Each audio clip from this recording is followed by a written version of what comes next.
Hey everyone, welcome to the show. Today we have a little bit different episode for you. We've got a journalist on, Matthew Futterman, who is with the New York Times, formerly worked at the Wall Street Journal, now writes for The Athletic. I read that you were on a Pulitzer Prize winning team as well and have run 26 marathons and written two books. So, quite the career so far, Matt. Welcome to the show. Yeah, I'm about to run actually. I think that's probably a bio that I need to update from somewhere because I'm about to embark on my 32nd marathon in a little less than 3 weeks from now Okay. in New York. So but yeah, became something of a distance runner. The nice thing about distance running is there's no double faulting. You Yeah. just sort of run straight ahead and there's no one's hitting passing shots by you. Exactly. Yeah, I read that on your website. It looks like yeah, I think it still says 26 there. But anyways, I wanted to yeah, tell the listeners a little bit more, I guess, about yourself and then your kind of coverage of tennis over the better part of the last couple of decades. Yeah, I mean, I'm a child of the tennis boom of the 1970s. Sorry to date myself there. Uh-huh. But I was about 10 years old when John McEnroe burst on the scene, and I thought he was sort of the second coming of something. But Yeah. it was completely taken with him. But really just sort of taken with the whole scene. I mean, I probably grew up 10 miles from the National Tennis Center and have been going there since 1978 when it opened. And it's funny, but at that time in the 70s, New York was it was almost like the center of the tennis universe in a weird way because you had McEnroe and Gerolaitis and people coming out of the Port Washington Tennis Academy and people coming out of Westchester, and it all felt as a kid growing up in suburban New York, it all sort of felt very tangible. And Hmm. there were courts everywhere and people were playing all the time. And it was a real hotbed of tennis. I mean, the town I grew up in, which is Larchmont, New York, and I went to a place called Mamaroneck High School. I wasn't good enough to make my high school tennis team because pretty much everyone who played there went to play Division One. But then I went to college and it was great. It was so much less competitive because I was at a small Division 3 college and suddenly I could make the tennis team. So I didn't even bother trying out for my high school team, but played 3 years of college tennis. So um, did that, didn't do it so well, but had a lot of fun with it. Yeah. And sort of journalistically throughout my career have gravitated really towards sort of the international sports, mainly tennis and the Olympic sports, with a lot of focus on tennis, especially in the last few years when I was working both at the Wall Street Journal and the New York Times, and now at the Athletic, where the Athletic is going hard into tennis, and that's why they brought me over there from the Times. Hmm. Yeah, that's good to hear that the Athletics making that choice.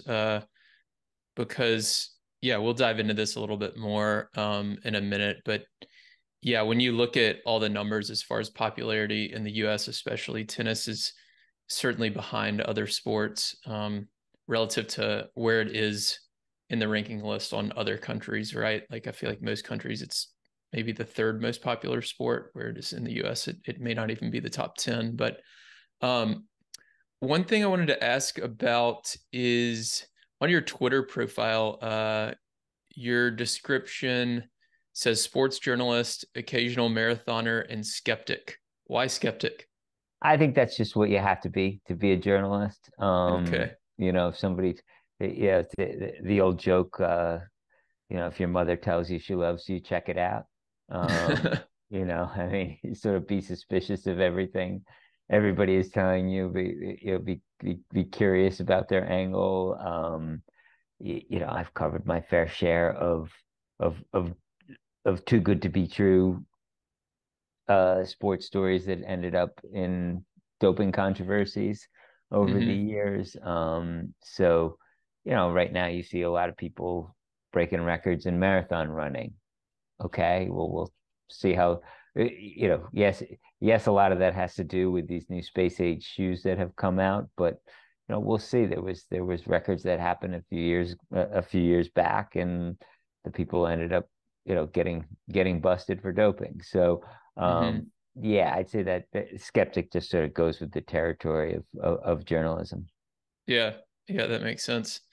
Um, so my next question is beyond like tennis, just sports overall, what does it take for a sport to grow? Because I know you've written two books. You're one about running, and then the second one called Players about how sports became a business, which I haven't read, I have to admit, but the topic looks super interesting to me, and I think I'm probably gonna pick it up here later this week and read it. But I would imagine that has a lot to do with just kind of the growth of sports over the last 50 years. And I'm assuming since you've written a book on it, you've studied it a lot. So what does it take for a sport to grow? And then from there, let's start to tie it into tennis a little bit. Well, I think it's chapter 3 or 4 of that book, which is really all about um, tennis and uh, all about actually the Wimbledon boycott in the early 1970s, which was the thing that really sparked the growth of professional tennis, because the players really got to have control over uh, really the whole operating of the sport, for the Hmm. most part, and sort of the birth of the modern ATP. But I would argue the first thing it needs to do is it needs to sort of get rid of the sort of old vestiges of power who are doing things a certain way, um, because A, that's the way they've always been done, or B, because it serves as a vehicle to sustain their power. Hmm. And the starkest example of this is tennis. I mean, you couldn't really be a professional tennis player in the 1960s. I mean, you could be. There were a handful of them, but they didn't make any money. They played in terrible conditions. The jobs were terrible. They did it for a couple of years, and then most of them went on to do something else. Hmm. Um, it was, it's kind of crazy. I mean, Alan Fox, went on to become a big sports psychologist. I mean, he made the quarterfinals of Wimbledon, I think, in '65, and then he went back to graduate school to work on his PhD, because what else was he going to do? There Yeah. wasn't there wasn't really a viable job to be a tennis player, um, and so what you needed was you needed the whole business to be disrupted. And a lot of that disruption, I would argue, comes from the athletes, and has historically come from the athletes really forcing change and taking control, and forcing the people who run the sport to do a better job, to upgrade facilities, to meet certain standards. And I mean, I'm basically a capitalist, and you really need tennis to function, I think, in something of a tennis and all sports to function in something of a free market. Hmm.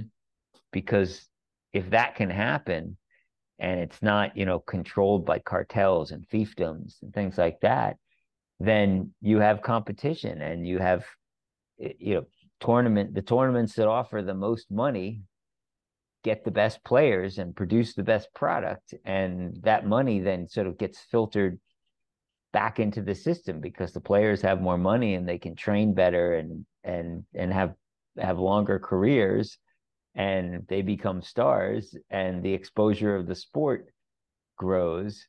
And when the exposure of the sport grows, more money goes into it from selling tickets and media rights, and then more people want to play it, and more people want to compete for those jobs. So what Hmm. you really need is competition for good jobs. If Hmm. I hate to put it in such sort of dry corporate sounding words, but that's essentially what these are. I mean, Hmm. yeah, they're tennis players, but they're trying to get one of, sadly, the only, let's say, 60 or 80 good jobs or paying jobs Yeah. in the world in this profession, because below that you're not breaking even, and that's not really a good definition of a job, one where you lose money. Mm-hmm.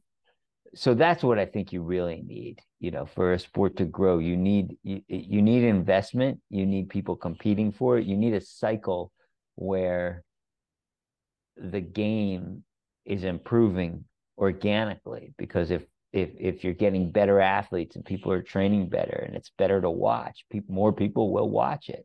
Mm-hmm. So you need that sort of cycle that I do explain happens sort of repeatedly, beginning in the early 1960s and runs through lots of different sports over the next 40 years. Yeah. Um, you need that cycle to repeat itself, and that's book's called Players, if anyone wants to read it. Yeah, we'll link to it in the show notes for anybody who wants to check it out. And I guess there's a few directions I want to go with that. One thing that I guess one question I have is, do you feel like we're maybe on the cusp of another cycle like that in tennis because of what we've seen in recent years with we see the players, the PTPA Players Association coming up in tennis. We've seen what Liv did in golf. And then sometimes on Twitter, I will see these graphs of like percentage of revenue that goes towards the players, and tennis is always ranking at the bottom of the list. It's something like 28% or 32% of the revenue goes to the players, whereas most other sports, it's well over 40%. Do you feel like tennis needs one of those cycles, or is it something where the US needs a big star to make it more popular, like what Tiger Woods did for golf, or some combination of those two things? I know that's kind of a I broad question, but how do you think about that? I think you do need both of those things. I do think it's interesting that a lot of smart people with a lot of money are interested in investing in tennis, Hmm. that they see that it's undervalued, because it is. And I think it's undervalued. Everyone knows why it's undervalued, because it's so inefficiently run by 7 different organizations, all who have their own interests and all who have their own staffs and all who have their own people who are trying to sustain their Hmm. jobs, is their top priority. And so I do think you are potentially at another cycle, at another point where people are sort of pushing for things to be better.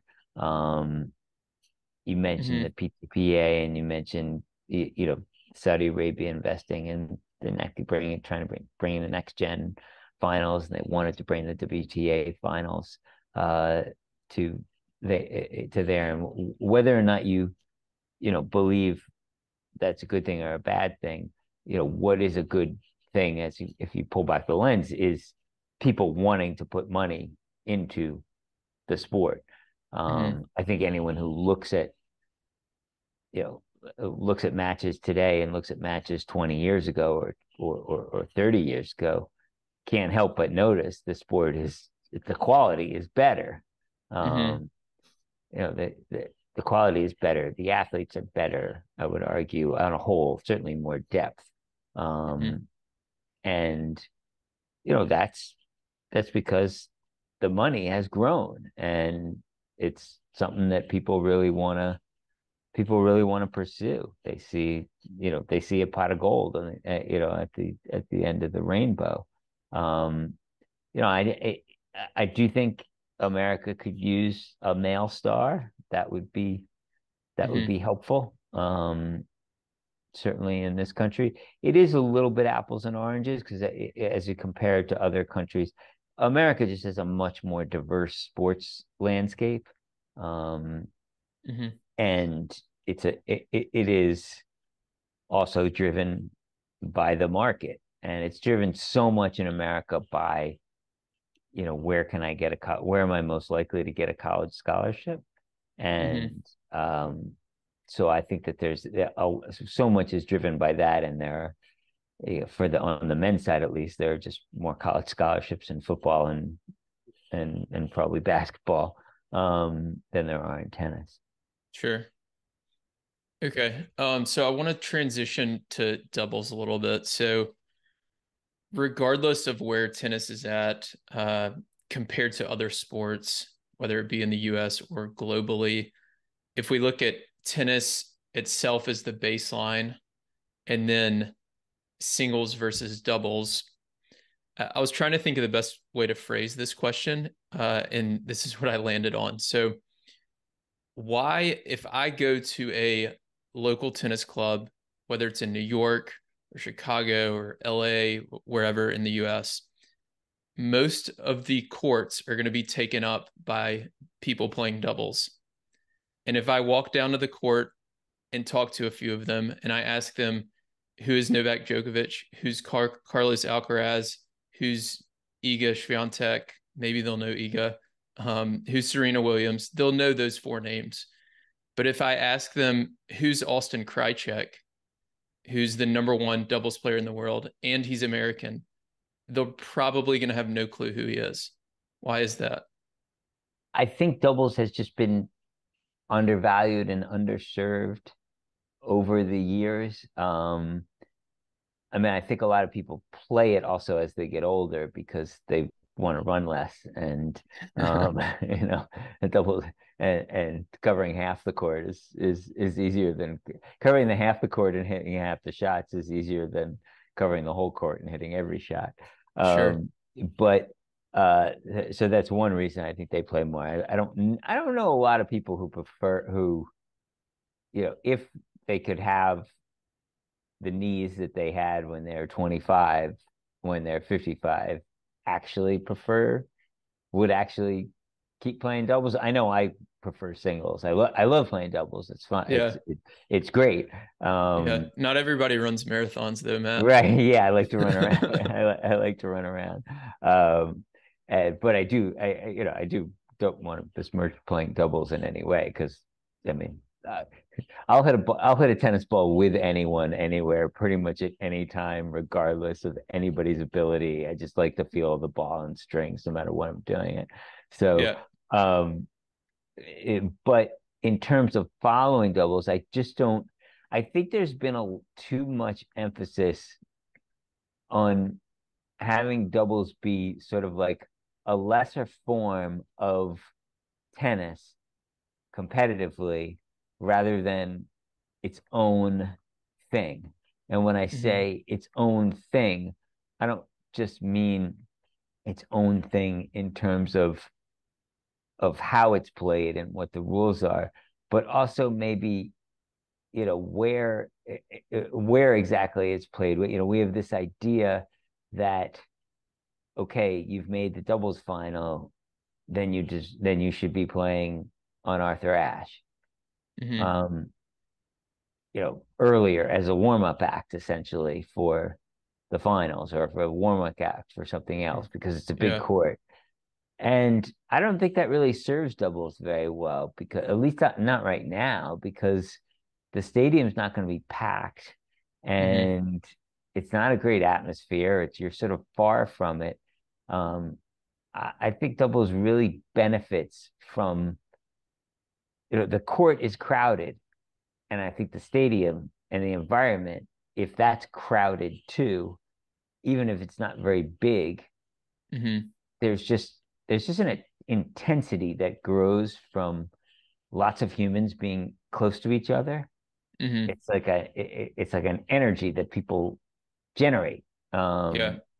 And I think that's the sort of thing that doubles needs to figure out how to take advantage of. I mean, I think I'm just thinking of the National Tennis Center, and they have that great court 17, Hmm. which is that little bandbox with 2,800 people, and it's often packed, no matter who's playing there. Hmm. And I might just make that the doubles haven, Yeah. for 2 weeks or 10 days, however long that, I guess it Yeah. starts a few days later. Maybe make the grandstands a little bigger. You could make that one the doubles haven. Hmm. Um, and that's just a start. It doesn't have to be just a lesser version. It can be great in itself. Hmm. And I think if it was shown that way, it would be a lot better. Yeah. Yeah, I think you're right about the stadium sizes. That's a big issue. So like when I was at Indian Wells earlier this year, I was there for the second part of week one, which is when the doubles is starting.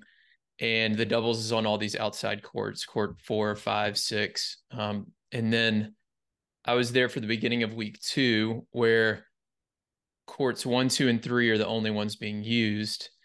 And if there's a doubles match on Stadium 2, which is a pretty big stadium in Indian Wells, week two, the doubles matches mostly can't fill that up, even the lower bowl.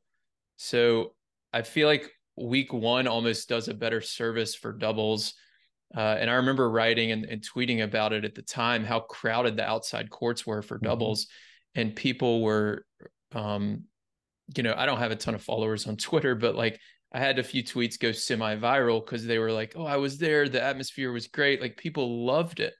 But then some of those kind of quieter matches where it's maybe the same amount of people, but it's on this big stadium too, it just doesn't feel the same way.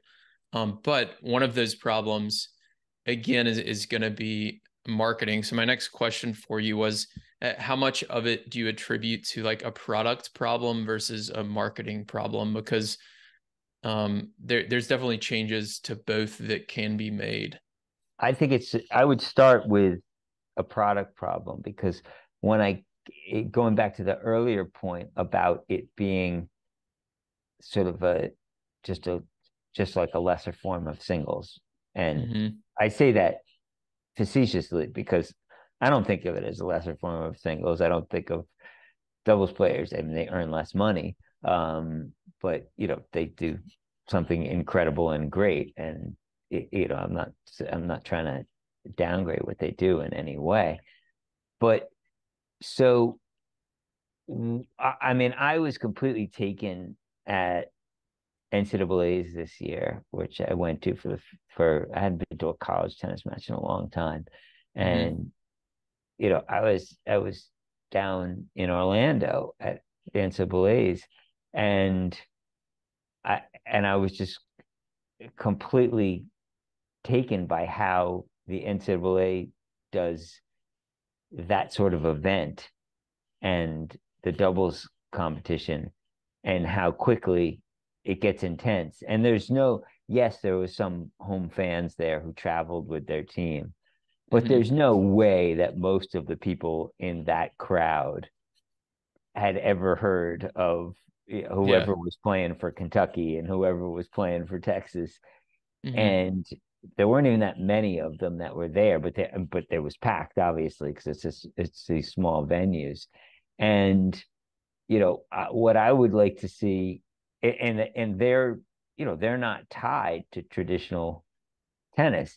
So in terms of the product, I mean, first to start with the presentation, I would love to just get like was talking about earlier with more humans on the court. I Hmm. mean, whether it's put the coaches on the court, I'd even put a few seats there for player boxes. I'd take a player box and put them on the court because it Yeah. sort of it sort of sends it because those people are obviously going to be into the match, and it sends a message to the rest of the crowd like we're really into this on this court. You know, Mm. I would have no problem with there being more noise during the points. I think doubles should be played with no ad scoring, because I'd like to see more breaks of serve and more Hmm. lead changes.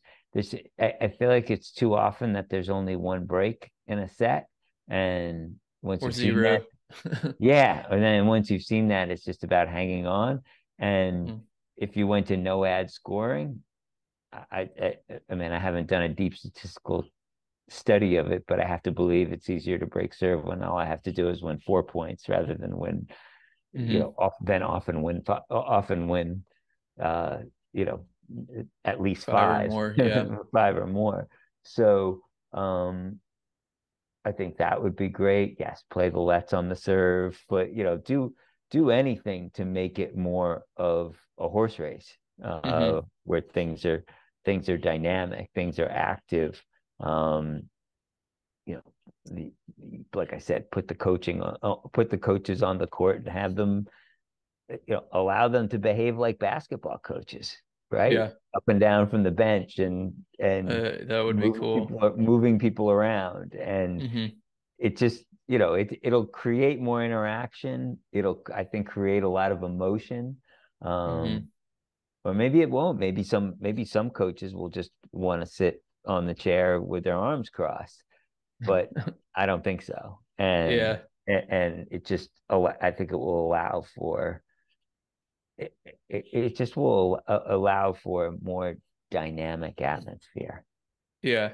Yeah. I like the idea of putting the whole player box on the court because you've seen at Laver Cup, right? It's that team atmosphere, kind of Yeah. like I think that's what works with college tennis, right? Like um if I am uh I don't know any of the players on the court, but maybe like my brother lives in Texas and Texas is playing, or like I'm from Texas, or whatever it is. I have some connection to the school. Like I don't really care who's playing. I'm rooting for that team. And Laver Cup is the same way, right? There's a team, and you'll see, you know, whether it's I know this past year wasn't as big because the big three weren't in it, but you'll have Federer and Nadal on the court, and then Murray's on the sidelines cheering, and then Tiafoe's on the sidelines cheering for Fritz or whatever it is. And the camera cuts to that all the time and creates kind of a little more energy, like you're talking about. So I think that team aspect could be really, really helpful. Especially if Um, it's in a small, if you go back to being in a smaller state, in a smaller sure. venue. If you're in a small venue like that, you can then hear everything that Yeah. everybody's saying to each other, Yeah. and the whole sort of narrative sort of like comes to life. And Hmm. the more there's just it's that human interaction that you see so often that people really get, I think, can really attract people. Yeah. So that's where I would start. I would start with the I would start with the product, and then once you have that compelling product, you start to have just, um, a lot of the marketing can take care of itself, right? Hmm. Because it'll look good on TV. People will come across it on television and say, "What is that? What is Hmm. going on there?" Yeah. Um, and and they'll start watching it, and yeah, then they'll start learning more about it. At least that's one way it can go. Yeah, no, I think that makes sense. I mean, I really enjoyed. I went to World Team Tennis back in 2021, and they had it out at Indian Wells, and it was very much like that as well, where the coaches and the players on the team are on the court, and it was not it was not that well attended, but it was still a good atmosphere because of that. So it makes a lot of sense. Um, what so how would you handle the teams splitting up? Is that something else that should be a rule change? Because I do feel like one of the issues that doubles has is you're often finding four players all from different countries. So it's not like I can go and root for the American team. Jessica Pegula and Coco Golf have helped that a lot by playing doubles consistently. And obviously they're popular top five singles players as well. Uh, but is there anything that you would change in terms of, forcing teams to play together for a little bit longer, or finding ways to make it a little bit more national centric? I think that's something that's really hard to do, Hmm. because of schedules, because some players play singles as well, Hmm. and some players aren't their partners aren't available. And Hmm. does that mean they have to sit out? That you want these people to continue to be able to make a living, um, or else they just wouldn't be able to play. So I don't know that I would force anything. I might have a tournament or two, a couple tournaments a year that aren't um, Davis Cup or Billie Jean King Cup, you know, uh, uh, where I don't know if it's required or encouraged because some people there isn't a good enough player, Hmm. um, from their country, or they're the only one from their country.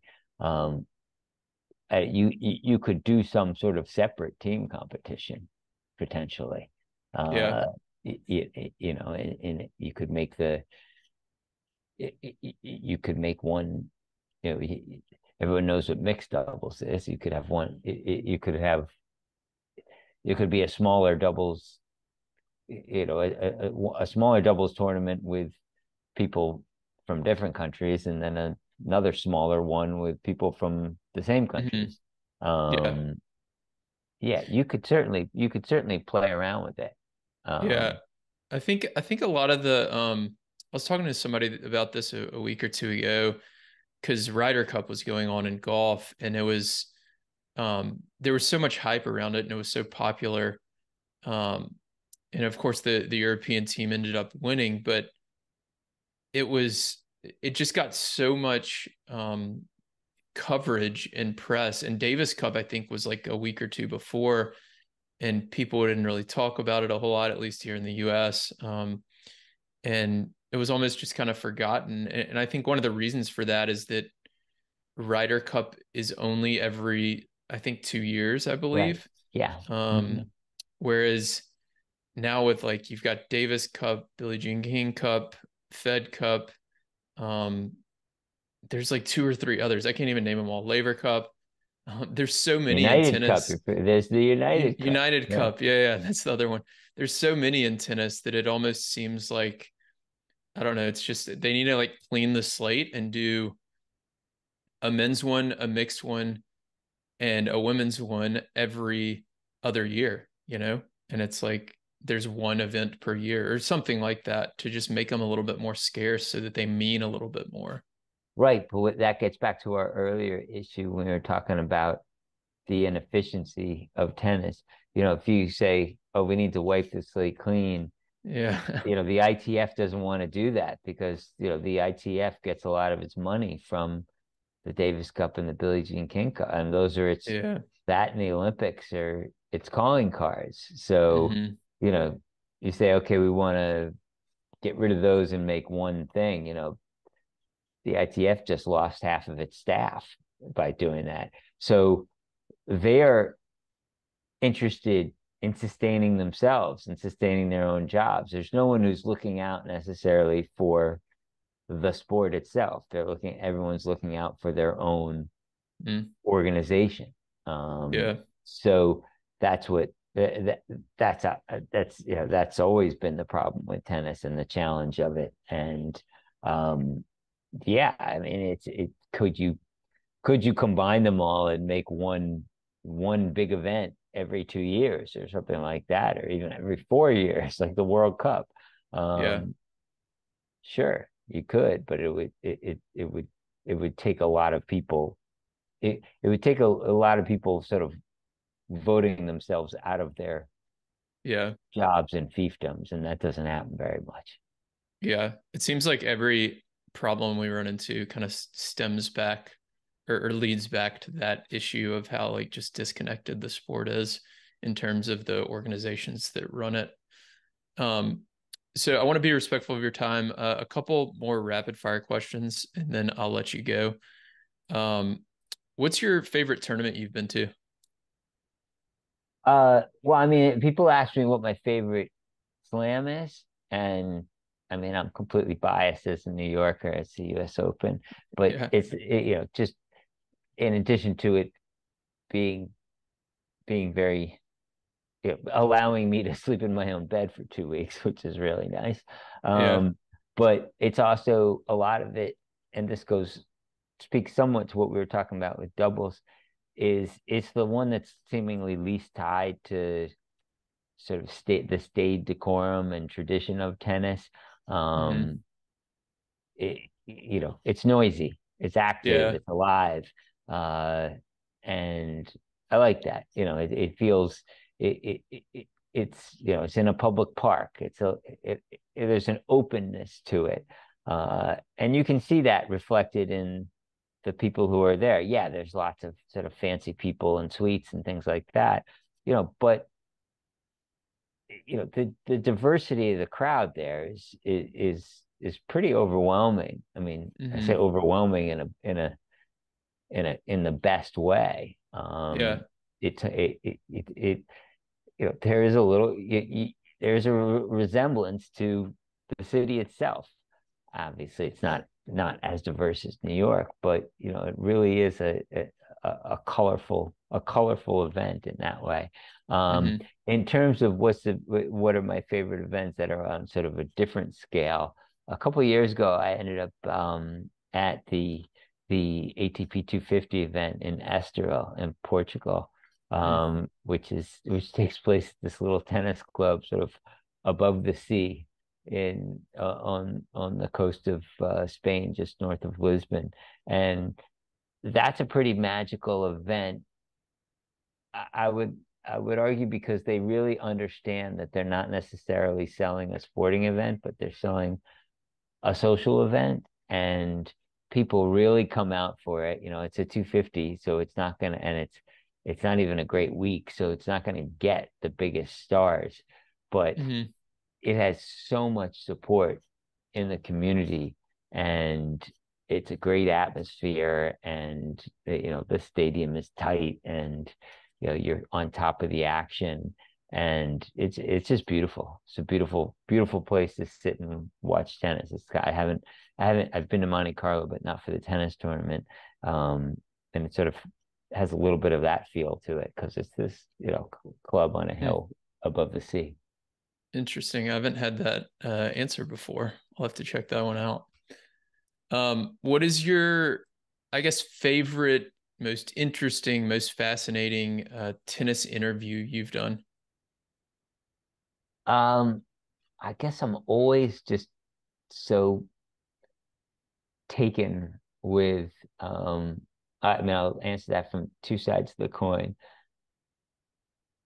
I'm always so taken with Novak Djokovic, and he's a very thoughtful person. You may not necessarily agree with a lot of his thoughts, Hmm. but that doesn't mean they're not fascinating to listen to, and that you can just tell that they come from the mind of someone who's a real sort of seeker of knowledge, Mm. and who is so taken with the world. I mean, he speaks, I don't know, six or seven or eight languages fluently, all self-taught. And it just really says something about sort of like his sort of world view. So, Hmm. like I said, you may not necessarily agree with some of his positions on the Balkans or on vaccines or any number of topics. But to discuss them with him and listen to them is gonna be a lively conversation. Uh, Mm. and on the other side of the coin, I did a story earlier this year about you mentioned Austin Krajicek before, and hearing Austin tell his story about how he nearly quit and went to sell insurance a few years back because he Hmm. had just had it. He had had it with the sport and wasn't winning. And, okay, I'll give it one more shot. Just go to this tournament. Why not? And telling the story of sort of getting on a roll, starting with these small challenger tournaments, and wakes up a couple of years later and he's a French Open champion and number one player in the world. That's it's quite a story to listen to, both him, but probably even more interesting is listening to his wife tell that tale Mm. from her perspective, Yeah. um, because they're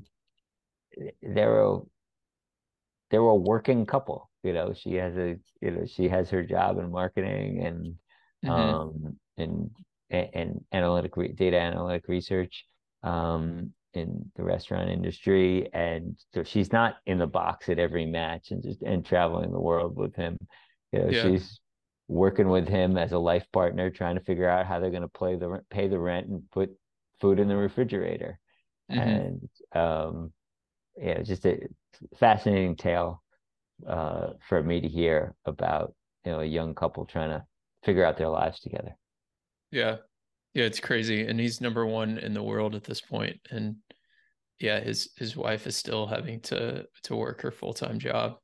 I think she likes it Um, too. I mean, it yeah, works. yeah, yeah. It works Yeah. for them. It works for them. I think she gets a lot out of it, and I don't know how much she enjoys actually traveling to Yeah. tour. I think she feels like she jinxes him sometimes, and it kind of works for them the way Yeah. they operate. Yeah. Awesome. What is one story you've written that my listeners should read? Um, the one story, wow. I mean, You can pick three I, if you want. okay, okay. Well, considering this is a doubles podcast, I guess I should read the story I wrote about Austin Krajicek back in the summer. I think it came out in June, around Wimbledon time. Yeah, I'll definitely Um, link to that. I'm surprised I yes, didn't find it when I was researching. right. So, Okay. I very much enjoyed writing that one. Um, on a darker level, there's some sort of important stories because I would imagine some of your listeners, have children who play the sport and young girls. And, it's a real problem in tennis, especially junior tennis, with female players being taken advantage of, often by male coaches. Hmm. And, there's a story about a couple stories last year that I did. One about a woman named Adrienne Jensen, and another about Kylie McKenzie. Both were very good players who, had pretty bad experiences. Kylie at the USTA National Tennis Training Center down in Orlando with a coach assaulting her, and Adrienne with a coach that she ended up traveling with. And just, a lot of red flags in those stories about things that if you're a parent of a junior player, I think is probably pretty important to watch out for. Hmm. Um, and so I would say those two stories. And um, I wrote a story during the U.S. Open, and it was about a week before she won the tournament, but it was about how Coco Gauff had sort of become the queen of the tournament. And I have three daughters. They're all huge Coco Gauff fans, but my Hmm. youngest, who's 17, she's especially a Coco Gauff fan, and she calls her my queen. And she was a big fan of that story, so I'll point people in that direction. Okay. Awesome. Yeah, we'll link to all those for sure in the show notes. And last question. So I read And also most in recent, and I would just also add some stories I've done just in the last 2 weeks. yeah. When I was working in my early these are my early days at the Athletic, since I just started, and Hmm. wrote another story about Coco last week, about sort of the pressure she's dealing with as a new as a new player on the scene, Yeah, as a new player having won a Grand Slam tournament. Yeah, as a sure. teenage Grand Slam champion. Yeah. So tell us about your new book. It says in your bio you're currently writing a book about tennis called The Cruelest Game. Can you Yeah, tell us? I know you're a few years off from publishing that, but can you tell us anything about it? yeah, I can tell you that I want to take like a really clear-eyed look at the the two sides of this sport, which is, incredible ecstasy that a handful of players experience, um, who really really sort of have mastered not only the sport and the way it can torture you, but also the life, uh, the sort of lonely life of the traveling tennis player. Um, and and so there's that side of the sport, but there's also this idea that this sport, it chases a lot of very, very promising people away at a very young age. And I think it's something that the sport really hasn't sort of addressed in a way that, it's not normal for people in their early and mid 20s to walk away from at the top of the game, Mm-hmm. um, the way they have. Uh, whether it's Ash Barty or going back to Bjorn Borg in the 70s, or Naomi Osaka took a break and before her most recent break to have a child, but Mm-hmm. she took a break for a while when she was at the top. Um, it, it's a it, it's a there's a unique difficulty in this sport, even when you're the best at it. People have a really hard time being number one. Mm-hmm. It's a challenge for people in a way that I don't think Tom Brady ever really experienced. Yeah. And so I want to kind of understand why that is and Yeah. what it is about the game that produces, you know, such such unrivaled joy for certain players, but a tremendous amount of pain for others, Mm. and sometimes the same player. Yeah. Fascinating. Awesome. Well, Matt, thanks for joining us. Any final requests of the audience before we let you go? Yeah, follow me on Twitter at Matt Futterman and check out all the we've launched this tennis vertical at the Athletic. And Mm-hmm. so we're going to be doing a lot of different stuff on that site, whether it's writing stories about Coco or writing stories about uh forehands, backhands, and all the top players. And it's going to be a regular a regular presence we're going to have there. We're going to be covering the sport as intensely as I think anybody does right now, any publication does right now. And so, that'll be there. And go on the athletic site, and all you have to do is click on following tennis, and Mm-hmm. you'll get all the information you need to have about where our coverage is going from there. Yeah. Yeah. I just started signed up and started following it today, and it's yeah, really easy to sign up and a lot of good content on there. So we'll link to all that in the show notes. And yeah, thanks again for coming on. I appreciate it. Thanks so much for having me. I really appreciate it. If you want to become a smarter doubles player and start winning more matches, then join the Tennis Tribe Doubles Strategy newsletter. Every single Thursday, I'll send you a new doubles tip or tactic that you can use in your very next match. And when you join, you're going to get a free guide on how to play with more confidence and start dominating at the net in doubles.